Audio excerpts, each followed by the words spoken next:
histología. Creo que ya llegaron histología, ¿no?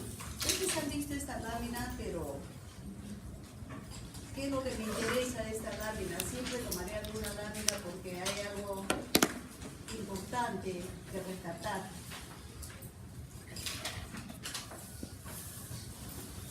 Esta es la estructura de una fibra muscular, y acá me interesa fundamentalmente esta estructura que se llama el retículo sarcoplásmico. ¿Por qué me interesa? Porque en el retículo sarcoplásmico está almacenado el ion calcio. Y cuando hablamos del músculo, el calcio tiene una gran importancia porque el calcio aumenta la contractilidad muscular. En cualquier tipo de músculo, siempre el calcio será sumamente importante. Sea en ese músculo que es el músculo esquelético o cuando lleve la parte de cardiovascular en el músculo cardíaco, naturalmente. Habrán algunas diferencias, ya lo verán, pero a mí me interesa entonces, junto con este retículo sarcoplásmico, acá ustedes ven una estructura que se llama los tubos T. ¿Por qué los tubos T? Porque por ahí discurre el calcio, como ustedes pueden apreciar, y también por aquí se va a difundir el potencial de acción.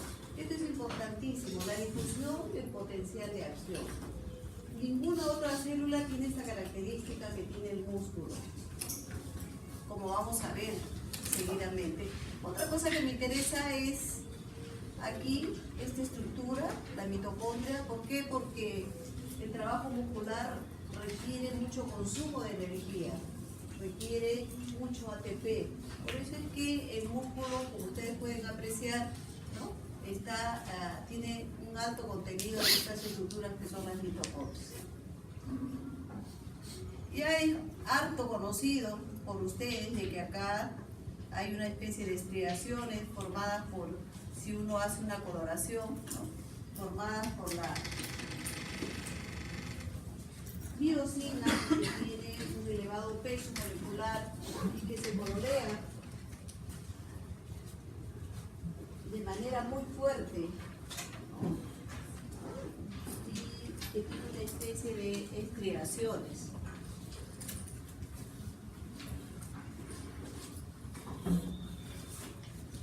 Entonces aquí la cantidad de filamentos de miosina y de actina, que al tener menor peso molecular colorean de una manera más clara. Pero ustedes saben que el músculo tiene la característica de contraerse, por lo tanto esta se va a la batería, ¿no? Estas estructuras, ¿no? Tanto los filamentos de actina como los de miosina, no están aislados unos lejos de otros, todo lo contrario, hay un momento en que se superponen, como que se dan la mano. Por ejemplo, acá hay una superposición, y esta superposición, por ejemplo, que nosotros vemos acá, esto es lo que se conoce como línea Z. ¿Por qué me interesa la línea Z? Porque entre dos líneas Z está la unidad funcional del músculo, entonces nos interesa todo lo que es función.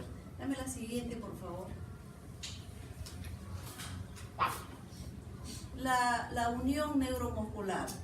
Ayer hablamos de la motoneurona alfa. La motoneurona alfa tiene su axón, y es el axón de la motoneurona alfa el que está llegando al músculo. Entonces ahí vemos la llegada, en este caso, de la motoneurona alfa, ¿no es cierto? Ahí, y este es el músculo.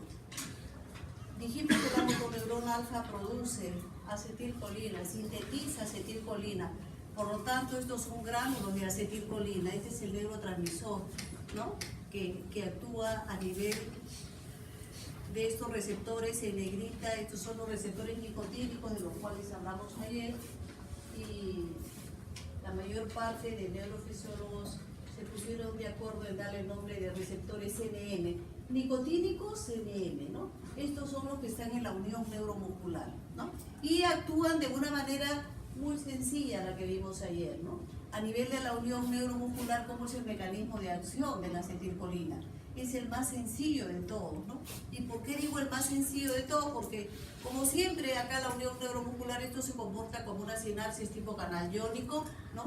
Llega acá, la motoneurona alfa se activa, ¿no? Entonces aquí Al activarse el potencial llega en este punto, aquí se abren los canales de calcio que ayer habíamos visto, ¿no? Entraba el calcio desde el extracelular y luego el calcio producía la exocitosis de la acetilcolina se une a sus receptores nicotínicos NM y en este momento hay una formación de un complejo y esa formación del complejo abre los canales de sodio. Miren, qué interesante. Entonces este es un método muy sencillo. Se abren los canales de sodio y la fibra muscular se despolariza. Ayer hablamos de esto. Si hubiera alguna pregunta, ustedes háganla, por favor, ¿no? Si algo no entienden, levantan la mano y me preguntan. Dame la siguiente. Yo voy a pasar esto un poco rápido porque ayer lo hemos visto muy detenidamente, ¿no es cierto? Bien, lo que les decía, para ver al mayor aumento, aquí lo que se conoce con el nombre de una línea M, como las moléculas alargadas de miosina, acá se dan la mano, por decir, se superponen una sobre otra y forman lo que se llama la línea M, ¿no? La unión, la superposición de las moléculas de miosina. Y acá tenemos la línea Z, que es la superposición de las moléculas de actina. Dame la siguiente. A mayor aumento, lo que es la contracción muscular, antiguamente se tenían unos conceptos muy diferentes. Hoy día se sabe que este es un mecanismo de deslizamiento, ¿no? Y deslizamiento entre las moléculas de actina y miosina, pero las que consumen la mayor cantidad, las que consumen realmente el ATP son las moléculas de miosina, que tienen unas cabezas, como ustedes pueden, ¿no? que son móviles. Entonces, miren acá las moléculas de actina, aquí las moléculas de miosina con la cabeza, pero las cabezas son móviles. Entonces, durante el mecanismo de la contracción muscular, son las cabezas las que se están moviendo y están desplazando a las moléculas. Esta maniobra se llama la maniobra de pivoteo, ¿no? Entonces, esas son las cabezas que son las que se están moviendo y consumen gran cantidad de energía y desplazan a las moléculas de actina. Entonces, así es como se realiza la contracción muscular, ¿no? Entonces, arriba se ve fibras relajadas, ¿no? Y cómo las líneas se ven claramente, la línea Z, ¿no? Y todavía se ven las moléculas de actina. Y acá, cuando ha habido una contracción, el desplazamiento y el acortamiento de lo que es la sarcómera está considerada como la unidad entre dos líneas Z. Entonces, durante la contracción, la sarcómera se acorta y durante la relajación, ¿no? La sarcómera tiene mayor longitud. Dame la siguiente. A mayor aumento a nivel molecular, ¿no? Como las moléculas de actina, y acá tenemos la tropomiosina y esta famosa troponina, ¿no? La troponina es la que, para algunos autores, es la que tiene mayor importancia porque tiene 3 porciones y la porción más importante se supone que era la fracción C, porque acá tiene un punto de unión para el ion calcio, por eso se llama C, ¿no? Durante el reposo, la fracción T porque está unida fuertemente a la tropomiosina, y la fracción I que se une a las moléculas de actina, ¿no? Dame la siguiente. Repito, pregunten en cualquier momento. Ustedes pueden interrumpir. Entonces, aquí tenemos, ¿no? Durante la relajación muscular, a mayor aumento las cabezas, ¿no? Las cabezas de miosina, a mayor aumento, ¿no? Y un punto de unión exacto para el ATP, como podemos ver, ¿no? Durante la relajación, la tropomiosina, ocultando los lugares de unión a donde va a ir la cabeza. Este es el punto de unión exactamente, en donde va la cabeza de la miosina, donde va a realizar la maniobra de pivoteo, y ahí tenemos a la troponina con sus 3 fracciones y el punto de unión para el ion calcio. Dame la siguiente. Durante la contracción, ahí está justo lo que les decía, como las cabezas móviles, ¿no? Comienzan a traccionar todo este contingente de actina durante la contracción. ¿Qué es lo que pasa durante la contracción? Durante la contracción, el ion calcio inunda todo el músculo. Pero ¿cómo es que le inunda? A ver, vamos a ver eso. Vamos a ver a la pizarra. Vamos a ver a la pizarra.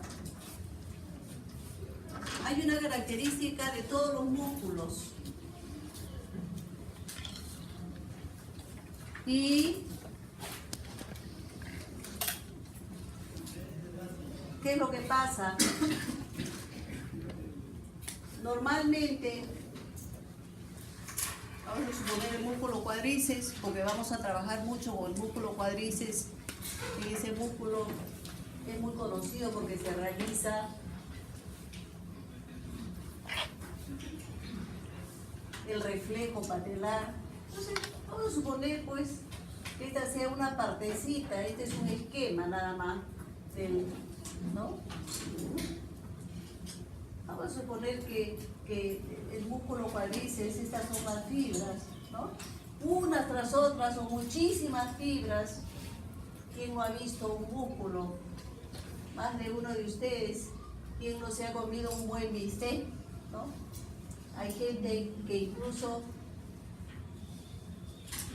le gusta deshebrar, ¿no? O sea, son fibras que uno las puede ver incluso, ¿no?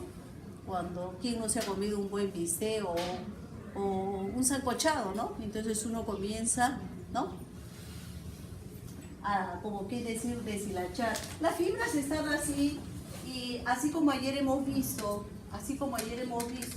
que hay unas uniones perfectas entre la neurona que se llaman las uniones GAP. También hay unas uniones perfectas. Hay unas uniones perfectas entre el músculo, ¿no? Entonces vamos a hacer acá las uniones, son como unos canales. Acá están. Vamos a hacer los canales, ¿no? Entre fibra y fibra. Tipo canales GAP, y se supone que aquí está llegando la terminación nerviosa. Vamos a suponer que acá está llegando la terminación nerviosa. Vamos a suponer que esta es la unión neuromuscular. Y acá tenemos, ¿qué? Tenemos acetilcolina, ACH, ¿no? Y dijimos que la llegada del potencial de acción, que es la motoneurona alfa, ¿no? Aperturaba los canales de calcio, y luego las vesículas de acetilcolina, ¿no? Y en el espacio descendían aquí a unos receptores que se llaman receptores nicotínicos, NN, ¿no? Bien, entonces ustedes ven que cuando la acetilcolina se une a su respectivo receptor, ¿qué va a pasar acá? La unión perfecta, dijimos. ¿Qué pasaba con esta fibra? ¿Qué pasaba con esta fibra muscular? Se despolariza, ese es el término. Se abrían los canales entonces de sodio, y acá se formaba un primer potencial de acción. Muy pequeñito, muy pequeñito. ¿Cuál es el tamaño que tiene este potencial de una sola fibra muscular? Aproximadamente el tamaño, la amplitud es aproximadamente de 50 microvoltios. Una sola fibrita produce un potencial. Basta que una sola fibra, escuchen, basta que una sola fibra se despolarice para que todas las demás comienzan a despolarizarse en serie. Como decía alguno de sus compañeros hace muchos años, decían, entonces, este es un término que le emplearon los alumnos, dijeron, pero entonces, doctora, este es un efecto tipo dominó. Sí, pues es un efecto tipo dominó. Para los que juegan cartas, ¿no? Las cartas se ponen todas paraditas y luego viene un dedito, y basta que una se caiga para que todas las demás se comiencen a caer. Efectivamente, es así, esto es lo que ocurre. Entonces, cuando uno llega con una máquina tipo, una máquina especial que se llama electromiógrafo, y coloca un electrodo tipo aguja en el músculo, ¿qué es lo que se ve? Se ve que se comienzan a sumar estos potenciales, ¿no? En el momento en que se contraen. Resulta que inicialmente a este potencial se llama potencial de placa, porque se produce en la placa mioneural. Para los que leen en inglés también se llaman potenciales en plate, ¿ok? Son muy pequeñitos y se pueden ver, de hecho que se ven.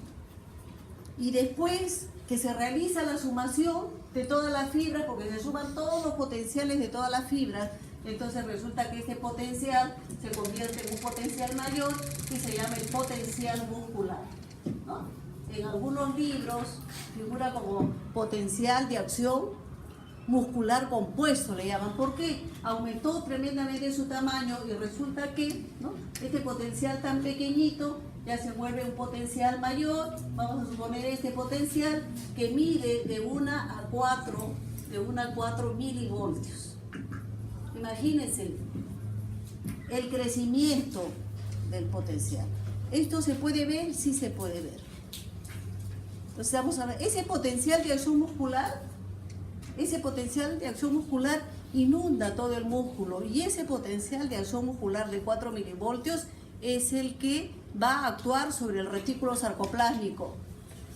Y el retículo sarcoplásmico, vía los canales de dihidropiridina, va a hacer que el calcio se inunde en toda la fibra muscular, y es el calcio el que se va a unir a la fracción C de la troponina, y entonces se inicia todo el proceso de la contracción muscular.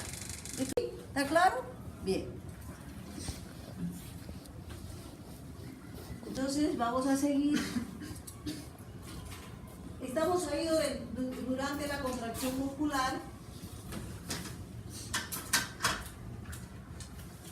Se produjo ya el potencial de acción,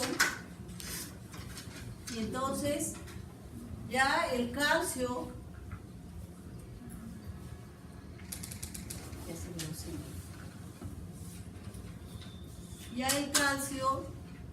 entonces inundando toda la fibra muscular, y el calcio adicionándose aquí a la fracción C de la troponina.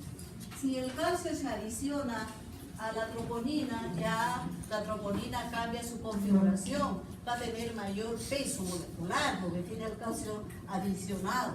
Este cambio en la configuración y el aumento del peso molecular hace que se lateralice la tropomiosina, y en ese momento es que al lateralizarse la tropomiosina deja descubiertos los puntos de unión de la cabeza de la miosina con actina, y comienza la maniobra de pivoteo con el respectivo consumo de ATP por parte de la miosina.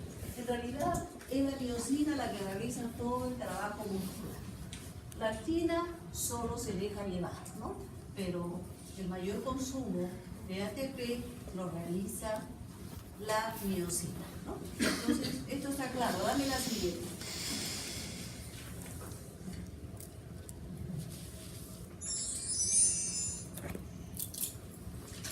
En resumen hemos puesto, sí, dame, puntito de esto está exactamente, ahí está bien. Entonces, lo que les acabo de explicar en la pizarra, ahí está, en un resumen, ¿no? Lo primero que se produce es la generación del potencial de placa terminal, lo habíamos mencionado, que es un mecanismo muy sencillo, tipo canal iónico, aperturándose los canales de sodio. Luego viene, ¿no?, la sumación, y en el punto 2, la generación del potencial de acción muscular compuesto, el potencial muscular grande que hemos dicho. Y ese potencial se difunde a través de los tubos T. Por eso al inicio le dije que los tubos T tienen gran importancia. Por ahí discurre el calcio, y además por ahí se difunde el potencial de acción entre fibra muscular y fibra muscular, porque los tubos T llegan a la membrana, ¿no? Luego tenemos ahí, ¿no?, el calcio, que es liberado del retículo sarcoplásmico vía canales de dihidropiridina, ¿no?, y uniéndose a la fracción C de la troponina, ¿no?, iniciándose la contracción muscular, iniciándose esa maniobra de pivoteo de las moléculas de miosina. Esos son los famosos enlaces cruzados, ¿no? Van de un lado para otro, o sea, son las cabezas las que se cruzan. Bien, dame la siguiente, por favor. Y lógicamente, cuando se trata del músculo esquelético, después de una contracción, nosotros necesariamente necesitamos una relajación, ¿no? Si no, entramos en una situación anormal. ¿Y cuál es esa situación anormal? ¿Quién no conoce? Los calambres, por ejemplo, cuando juegan fútbol, algunos de ustedes excesivamente y están continuamente en contracción sin llegar a la relajación. Entonces, lo ideal y lo que es normal para la fibra muscular es que después de una contracción debe haber una fase de relajación, ¿no es cierto? Y el calcio nuevamente es bombeado, ¿no es cierto?, al retículo sarcoplásmico y se suspenden los enlaces entre actina y miosina. Dame la siguiente.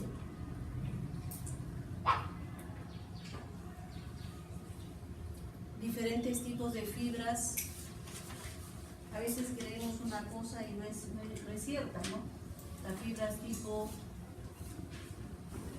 2B y las fibras tipo 1, que son lentas. Las fibras tipo 2, tipo 2B son fibras sumamente rápidas. ¿Dónde hay fibras rápidas?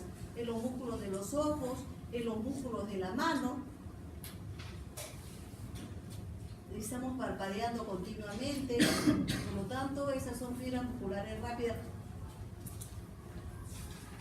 que tienen a propósito, estas fibras musculares rápidas, ¿no?, tienen una gran capacidad de bombeo del ion calcio, muy rápidamente bombea el calcio, ¿no? Y lo mismo que la actividad de la ATPasa de esa fibra muscular también es alta, ¿no?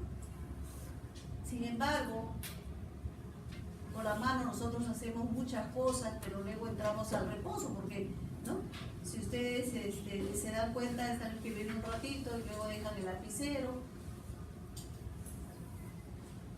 Sin embargo, hay un músculo o unos músculos que están amolados de la columna vertebral, que se llaman los músculos paravertebrales, que son los que están trabajando todo el día. De manera que ustedes no se dan cuenta, ustedes creen que están en relajación perfecta en el momento en que están sentados, lo cual es falso. Los que están descansando son los pies, pero los que están trabajando muchísimo en mantenerlos sentados son los músculos de la columna paravertebral, son los paravertebrales. Y estos músculos son de acción lenta.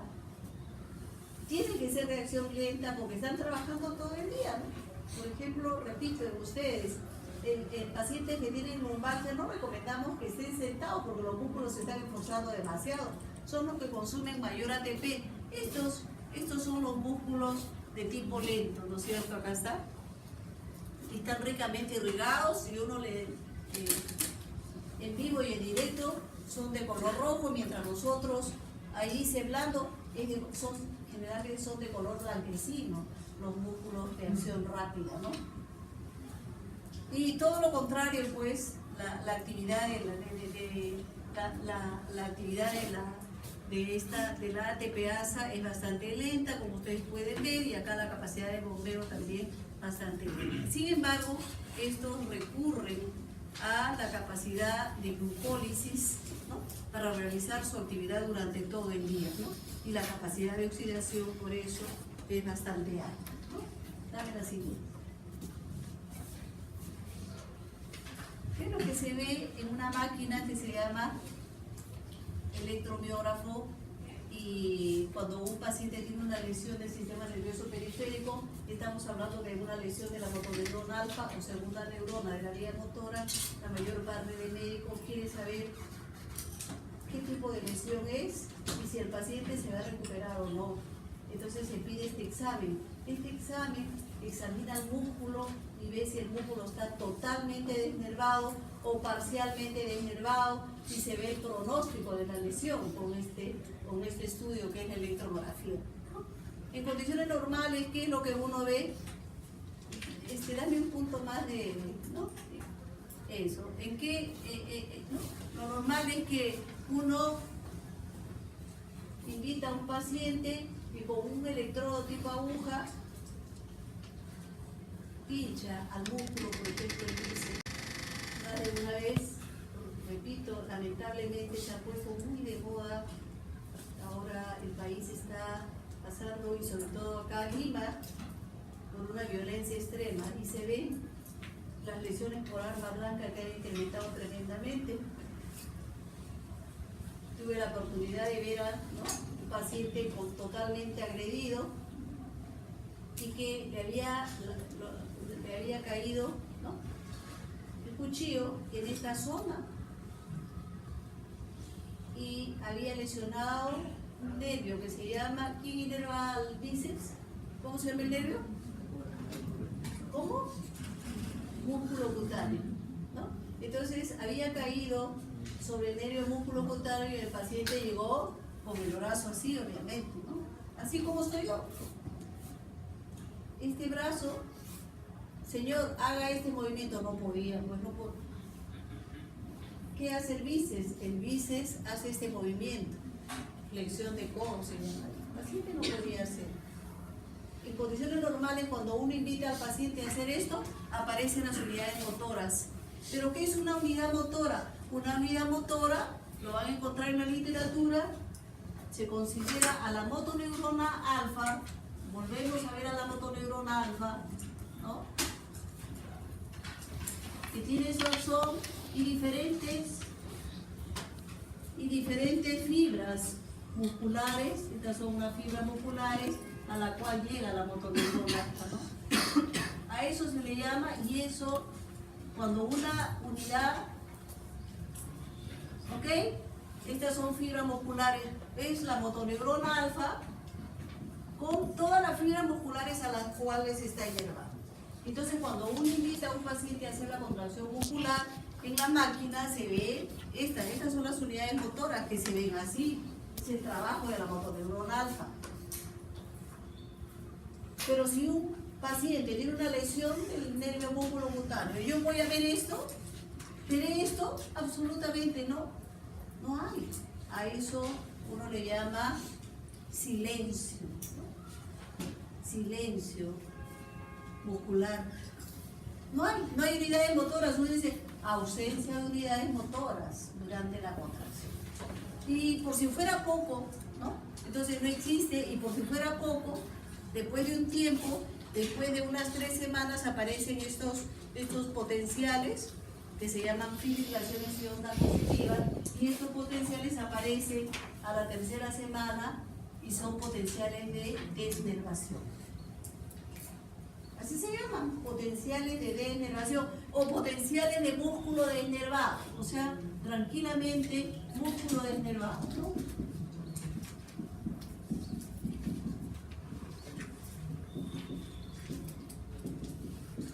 ¿Esto es importante para el paciente? Por supuesto que sí. ¿Se imagina un paciente, se imagina la desesperación de un hombre que no puede hacer este movimiento? Terrible.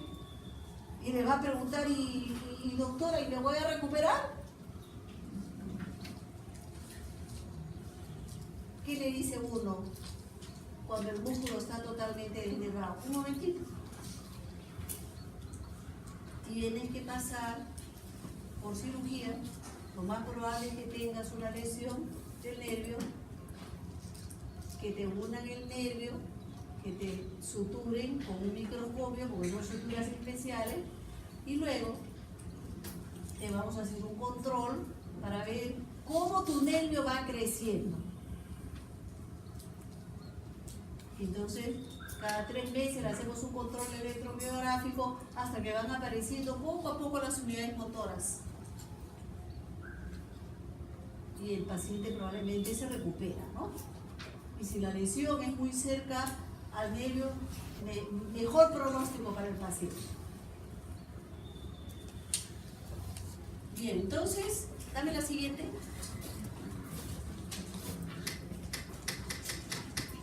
Ahí está lo que les decía, ¿no? Esto es lo que se llama, en algún momento hablamos de que si hay una lesión, aquí es de la motoneurona alfa, ¿no? Acá está una lesión.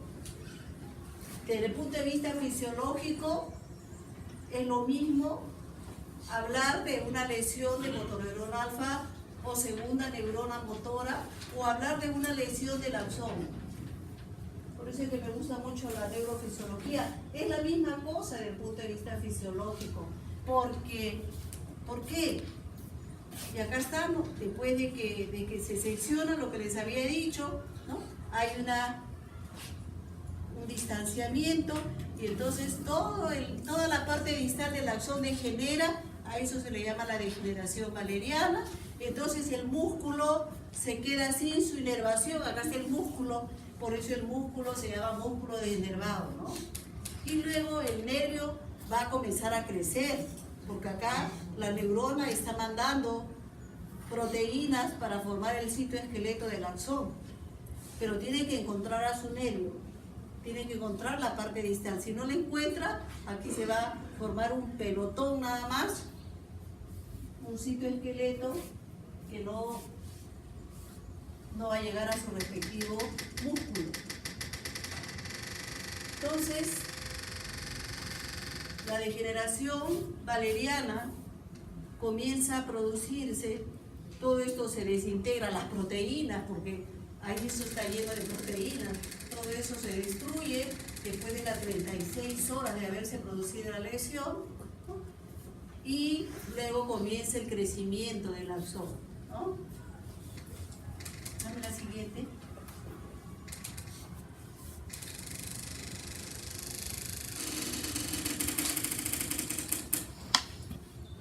El conocimiento del músculo ahora es increíble.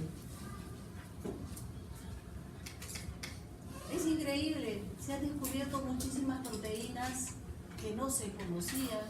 Se han descubierto, cuando uno va a los congresos, innumerables la cantidad de proteínas que se están descubriendo últimamente. Durante muchos años, hace aproximadamente 20 años, no se conocía la causa de la distrofia muscular progresiva. Y yo tuve la oportunidad de tratar niños que a los 15 años se morían.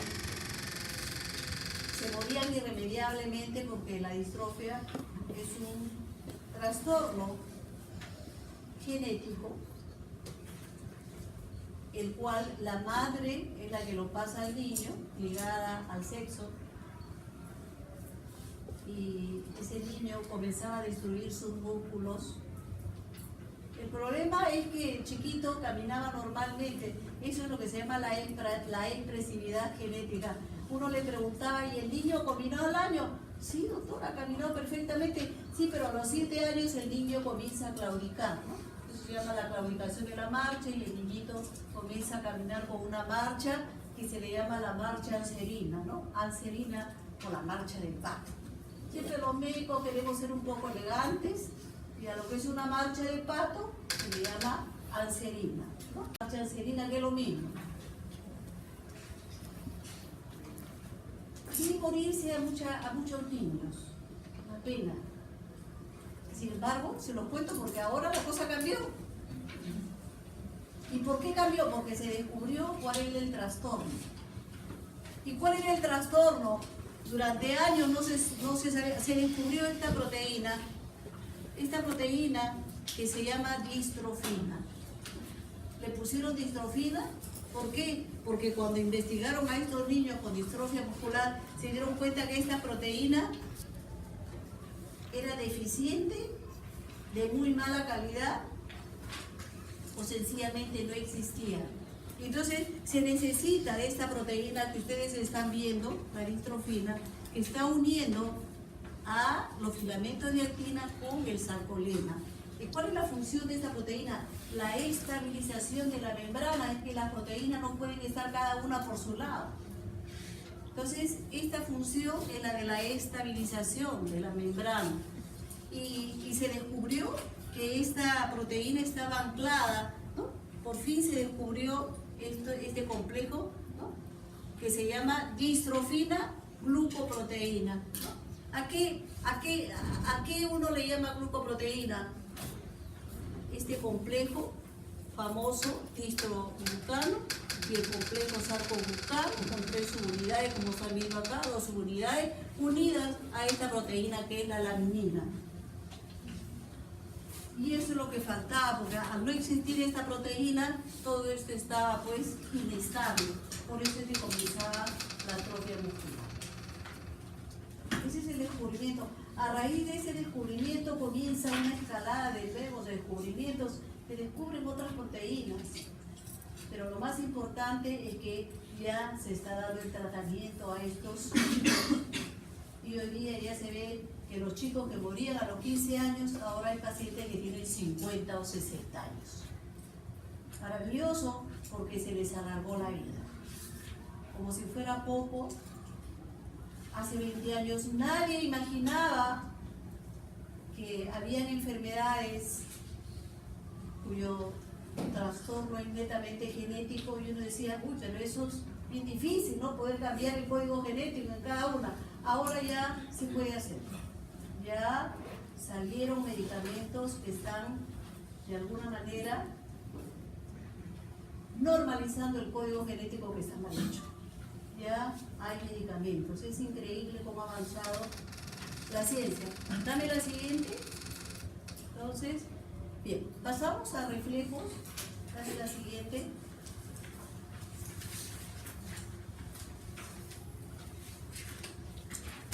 Esta estructura es sumamente importante.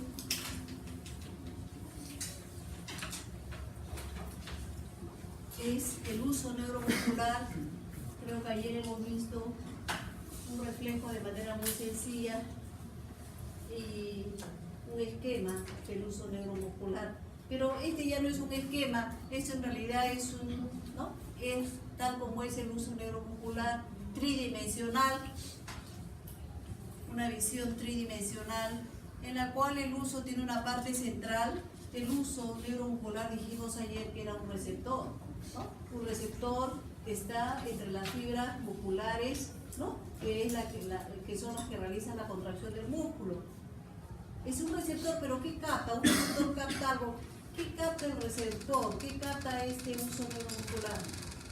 El tamaño de la fibra muscular, es lo que capta. ¿Ok? Entonces, esta es la función de ese receptor. Sí, pero el tamaño de la fibra muscular, sí, pero ustedes no se imaginan, pero el tamaño no es ni en centímetros ni en milímetros. El tamaño es en milimicras, de tal manera que ya se imaginan. Por eso es un receptor. Acá está el receptor, miren ustedes, muy interesante, ¿no? Con una parte central, los núcleos al medio, como ustedes pueden apreciar, pero acá hay algo que está ahí muy interesante.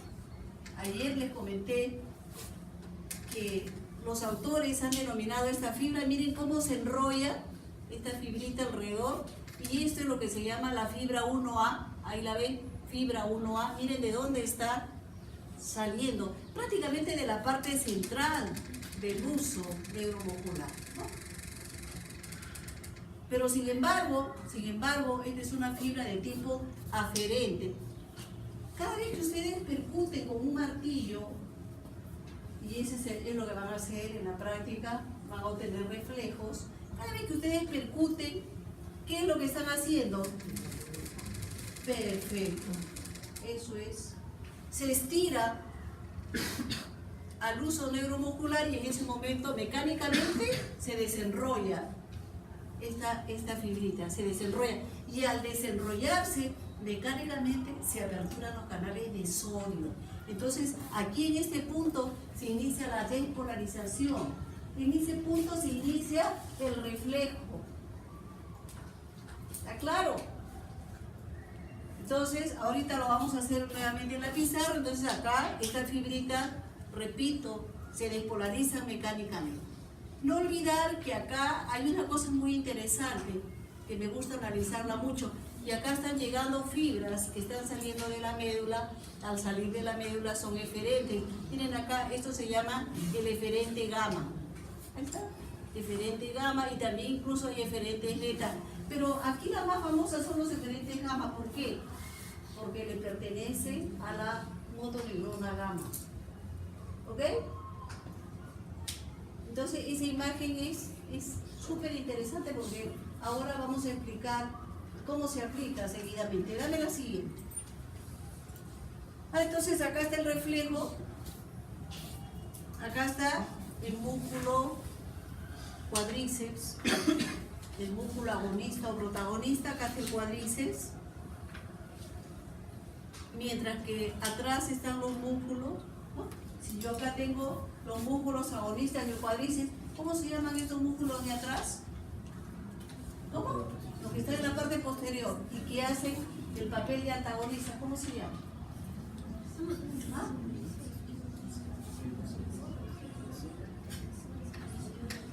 ¿Y cuál es el nombre? De acá el cuádriceps, es el que me permite cuando se contrae estar de pie. El bíceps femoral. ¿Cuál más? El bíceps es el que está afuera y el de adentro, ¿cómo se llama? Semitendinoso y semimembranoso. Esos son los músculos que se relajan cuando el cuádriceps se contrae. Si el cuádriceps se contrae, que está en la parte anterior o en la parte posterior, también se le llama músculo de la corva también, ¿no? Esos son los que se relajan. Entonces, ojo, aquí está, entonces, ¿no? Bíceps, crural, semitendinoso, semimembranoso. Este es un esquema desde el punto de vista didáctico, ¿ok? Y acá está el cuádriceps. Entonces, aquí viene la percusión con el martillo neurológico. En ese momento, ¿qué pasa? En ese momento acá está el uso neuromuscular. Entonces, ¿qué pasa? Dijimos con el uso también se estira y en ese momento esta fibrita, ¿no? Se despolariza acá mecánicamente y esta es la fibra 1A y por ahí va, ¿no es cierto?,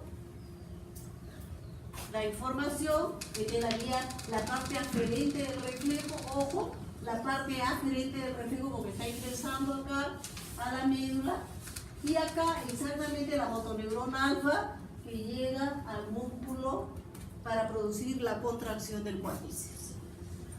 Entonces, el estímulo es el estiramiento y la respuesta de la motoneurona alfa será la contracción. Una cosa importante, hasta ahí bien entendido, ¿no? Acá aparece hasta allá una nueva neurona y esta es la que está en negrita. Esta neurona se llama la neurona inhibitoria. Hay personas y hay alumnos que les gustan los nombres propios. Es la interneurona de Renshaw.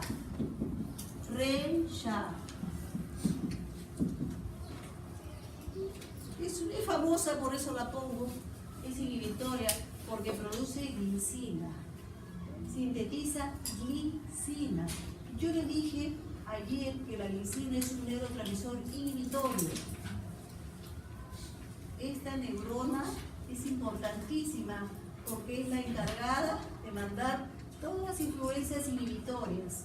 Entonces, ¿qué es lo que pasa? Ahí está, miren, entonces, tan pronto, miren, se produce el arco reflejo para la contracción del cuádriceps, hay una sinapsis, miren cómo hay una sinapsis que hace contacto con esta interneurona que produce glicina y esta interneurona ahí y a esta otra motoneurona alfa. ¿Para qué? Para que estos músculos se relajen. Acá hay una inhibición. La glicina, ¿qué es lo que produce? ¿Qué canal de la vida acá? Pregunta para ustedes. Cloro, exactamente, por eso es que acá va en esta neurona, la va a inhibir porque efectivamente lo que hace es aperturar los canales de cloro. Por lo tanto, esta motoneurona alfa va a estar inhibida, entonces se va a inhibir a los músculos antagonistas. ¿Está claro? ¿Sí? Está claro. Dame la siguiente. Pero dijo que activa los músculos antagonistas. Lo relaja muy bien. Ojo, hay una cosa interesante. Uno siempre se supone que el médico es el ejemplo en una sociedad. Entonces, perfecto. Siempre digo, equivóquense ahora, y siempre le digo a mis alumnos que traten de expresarse adecuadamente. ¿Okay? Entonces, aquí van a tener que expresarse muy bien. Entonces, emplear la palabra correcta. Y la palabra correcta es pues que esta motoneurona alfa queda inhibida y al inhibirse va a relajar a los músculos antagonistas. Esta es la fisiología de por qué se relajan los antagonistas, ¿no? Cualquier pregunta háganla. Si algo no quedó claro, la hacen ahora porque luego ya yo voy a comenzar a correr más. ¿Okay? ¿Está claro? Entonces todo hasta aquí. Entonces, seguimos.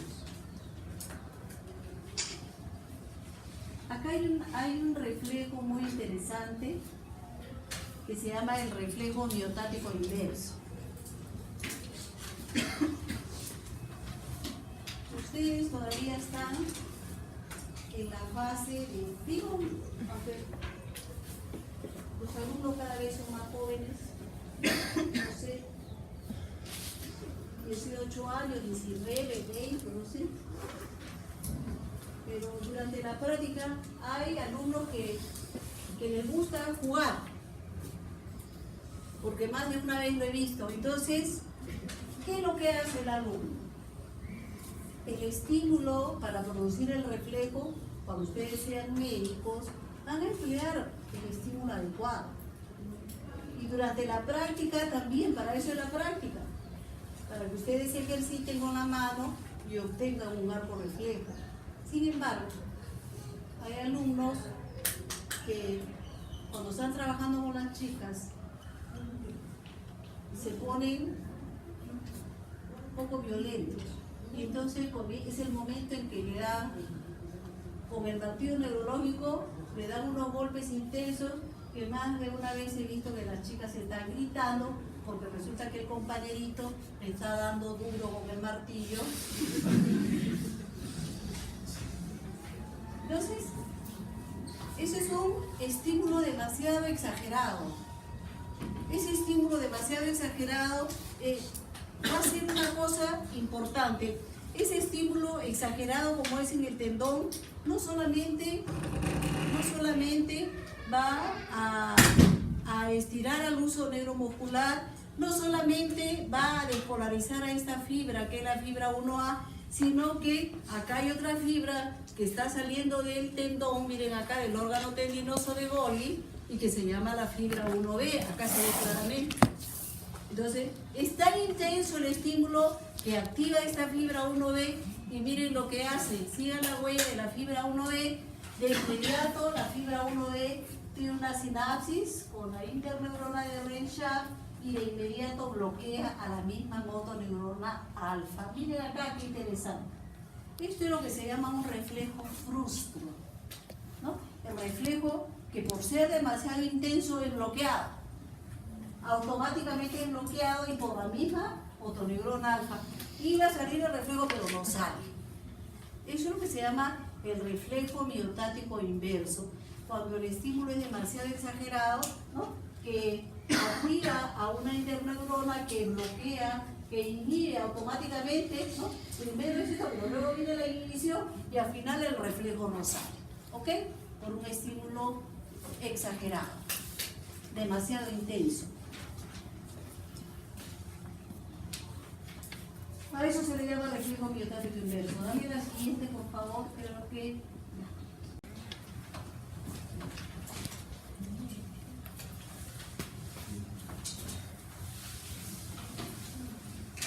Un reflejo.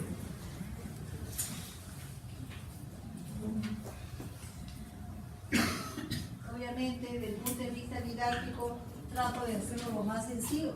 Ustedes van a tener que revisar su literatura y para eso ustedes pueden preguntar cualquier cosa.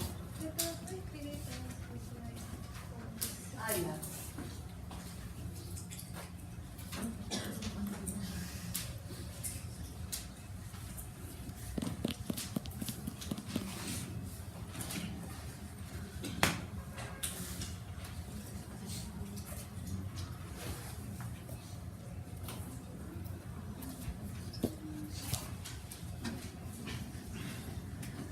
Músculo, acá vamos a dibujar el uso neuromuscular.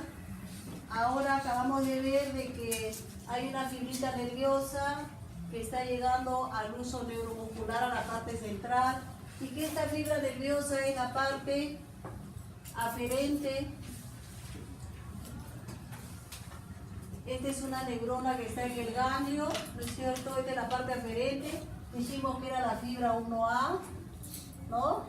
Y luego aquí, en este punto, una sinapsis con la motoneurona alfa y alfa saliendo acá, vamos a suponer, ahí la sinapsis, y acá tenemos la, ¿se acuerdan? La acetilcolina, ACH, receptores nicotínicos NM, ¿no es cierto? Más o menos así. Y entonces yo acá tendría que pintar ¿qué? Acá voy a pintar el tendón, y acá pinto un martillito, ¿no? Y ustedes percutiendo. Entonces cada vez que ustedes percuten, dijimos que estiraban al uso y dijimos que se producía acá un potencial de despolarización, ¿no es cierto? Lo dijimos. Y así se producía el arco reflejo vía motoneurona alfa. Ustedes van a hacer la práctica de reflejos y necesitan un martillo neurológico para producir un reflejo. ¿Sí? Claro que lo van a necesitar. Sin embargo, aquí existe otra motoneurona, alfa es en rojo, otra motoneurona en azul que se llama gamma. La motoneurona gamma. La motoneurona gamma, ¿qué es lo que hace la motoneurona gamma? La motoneurona gamma llega a los polos del uso neuromuscular, miren acá, llega a los polos del uso neuromuscular y la motoneurona gamma de por sí comienza a estirar al uso neuromuscular. ¿Qué pasa si la motoneurona gamma estira el uso neuromuscular? ¿Qué pasa? ¿Qué pasa? Dilo. ¿Qué pasa si se estira el uso? Se despolariza esta fibra y se va a producir un arco reflejo. Repito, si la motoneurona gamma tiene esa capacidad de estirar al uso neuromuscular, cada vez que lo estire va a producir un arco reflejo. Ahí está clarito. La motoneurona gamma fue creada para estar excitada. Así la creó Dios, pues. En situación normal, la motoneurona gamma está excitada. Sí, pero estaría produciendo reflejos en todo momento y a toda hora. Pero eso no es así. ¿Por qué? Porque la motoneurona gamma, por esa naturaleza que tiene de estar excitada, tiene que ser frenada por un control superior. ¿Y a qué me refiero cuando tiene que ser frenada por un control superior? Al ser parte de la segunda neurona en la vía motora, tiene que estar frenada por las primeras neuronas de la vía motora. ¿Y dónde están las primeras neuronas de la vía motora? ¿Dónde está? En la corteza. ¿Cuáles son estas neuronas? Son las neuronas de la vía piramidal y de la extrapiramidal. En neurofisiología siempre vamos a hablar de derecho o de izquierdo, porque hemos dicho que generalmente las lesiones en la corteza todas son cruzadas. Si hay una lesión en la corteza derecha, el trastorno motor y sensitivo es en el lado izquierdo. Entonces voy a dibujar si esto es derecho, ¿no es cierto? Y esto es izquierdo de una persona, ¿no? Que la estamos viendo así. Entonces voy a dibujar el lado izquierdo.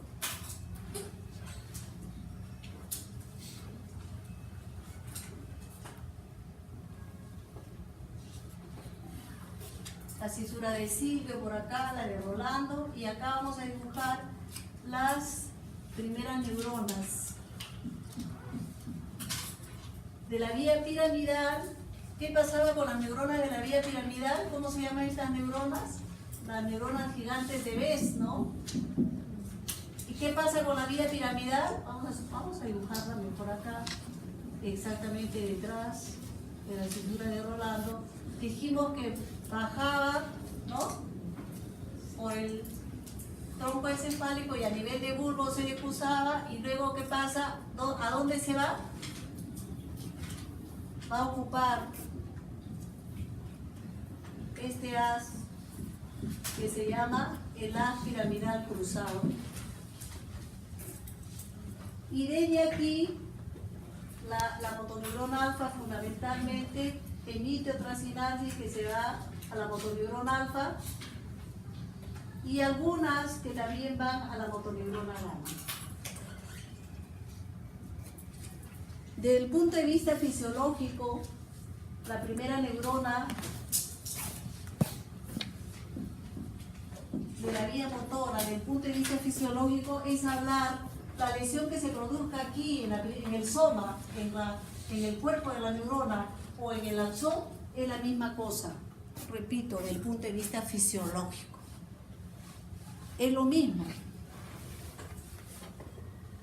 Entonces, miren ustedes cómo la vía motora se ubica exactamente acá. Este es el haz piramidal cruzado.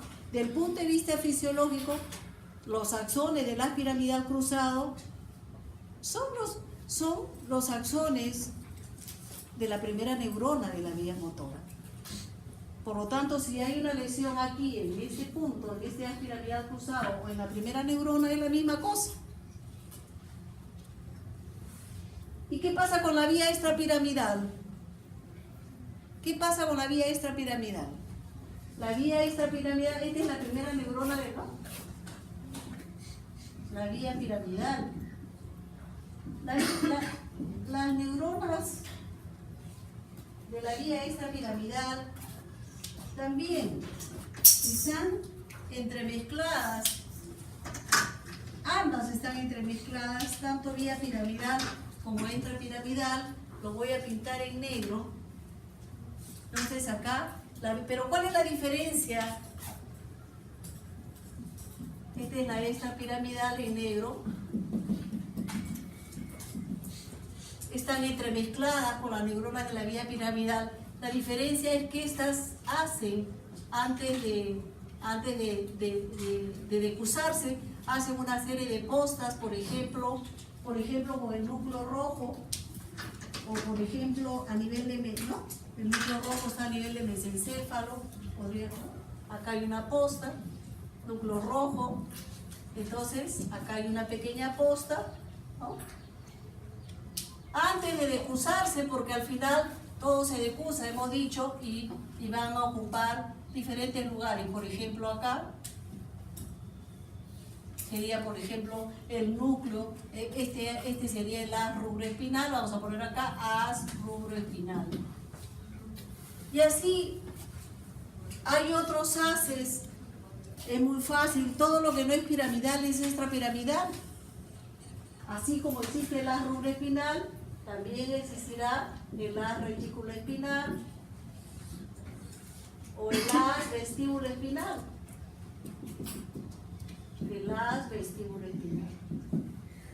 Todos estos haces son de la vía extrapiramidal y estos fundamentalmente van a dar una sinapsis a la motoneurona gamma, con lo cual van a inhibir a la motoneurona gamma. Esta inhibición es de lo que se llama el control gamma superior. Control gamma superior. ¿Ok? ¿Está claro? Entonces, al haber esta inhibición, es que la motoneurona gamma no puede producir reflejos. Pero ¿qué pasa? ¿Qué pasa si hay una lesión acá?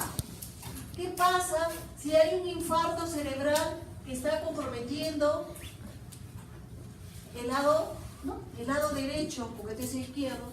¿Qué pasa? ¿Habrá el freno para la motoneurona gamma? ¿Habrá el freno? No hay. No hay. A esto los médicos neurofisiólogos le han llamado liberación gamma.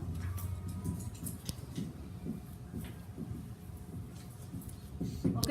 Entonces está claro esto, la liberación gamma. ¿Qué significa eso? Que cuando una persona tiene una lesión de primera neurona, y acá eso es importante, ¿no?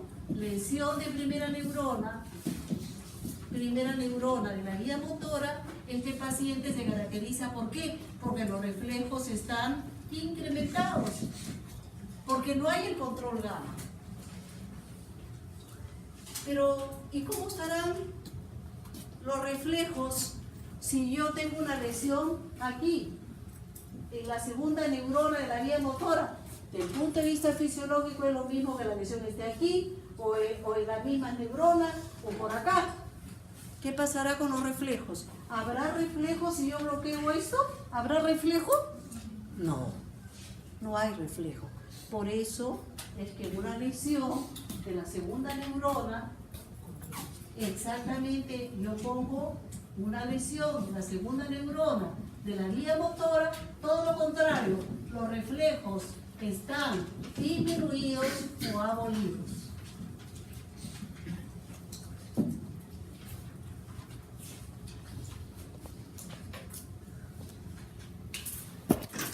¿Esto es importante? Claro que sí. Por supuesto, si ustedes van a ser médicos y van a recibir a un paciente en emergencia, un paciente que estaba bien, que puede ser un familiar de ustedes, que puede ser el tío, que estaba bien, y luego llega la emergencia con los familiares desesperados, porque los familiares están desesperados. Imagínense que le pase a un familiar de ustedes. Y ustedes tienen que examinarlo. Sacan su martillito de su guardapolvo y van a ver los reflejos. Si tienen los reflejos, si hay una lesión, ya están sospechando ustedes que si hay un infarto cerebral, los reflejos van a estar incrementados. Junto con los reflejos incrementados tenemos el tono. El tono también está aumentado, tono muscular, por supuesto, ¿no? También aumentado, mientras que una lesión de la segunda neurona, el tono muscular está disminuido, ¿no? O abolido, dependiendo del grado de lesión.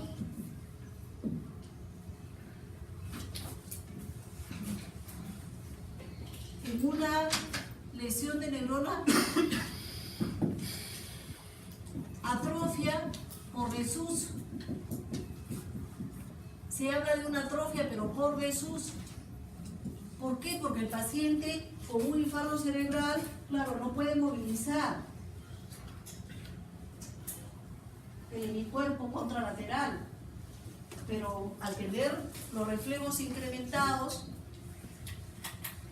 va a hacer que no se atrofie, como una atrofia severa, que atrofia muscular severa,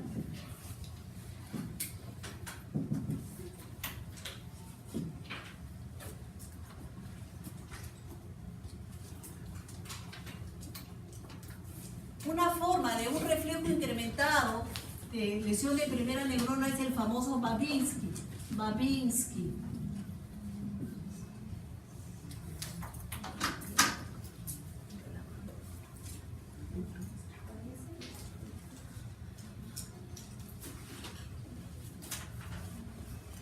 Llega un paciente a la emergencia.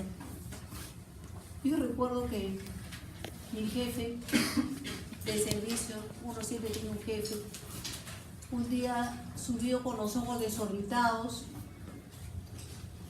porque había llegado un paciente que le dio una parálisis facial y el interno, siempre le echamos la culpa al interno porque es el que hace las historias mal hechas.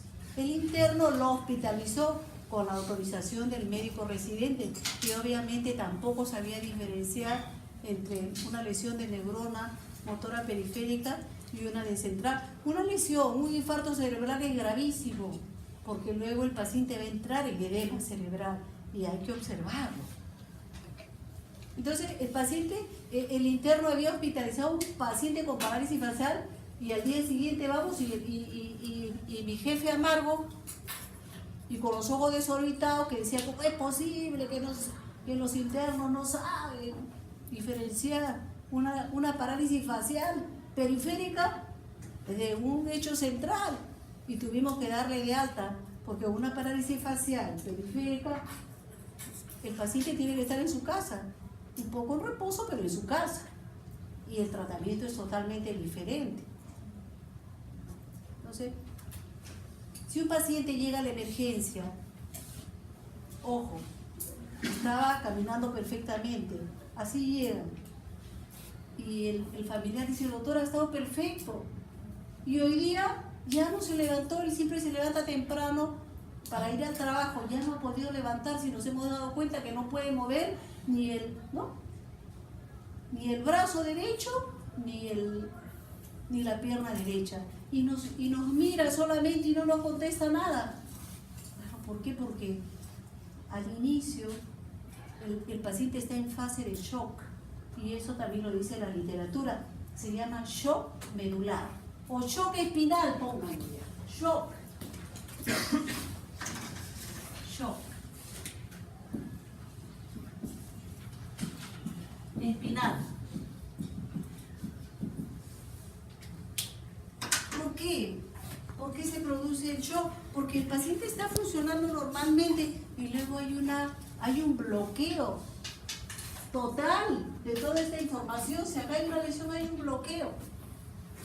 Y en los primeros días que ustedes lo van a recibir en la emergencia, puede ser que los reflejos no estén incrementados, que después de una semana sí se van a incrementar, pero el paciente en emergencia, ¿cómo se dan cuenta ustedes que hay un aumento de reflejos? Por el Babinski.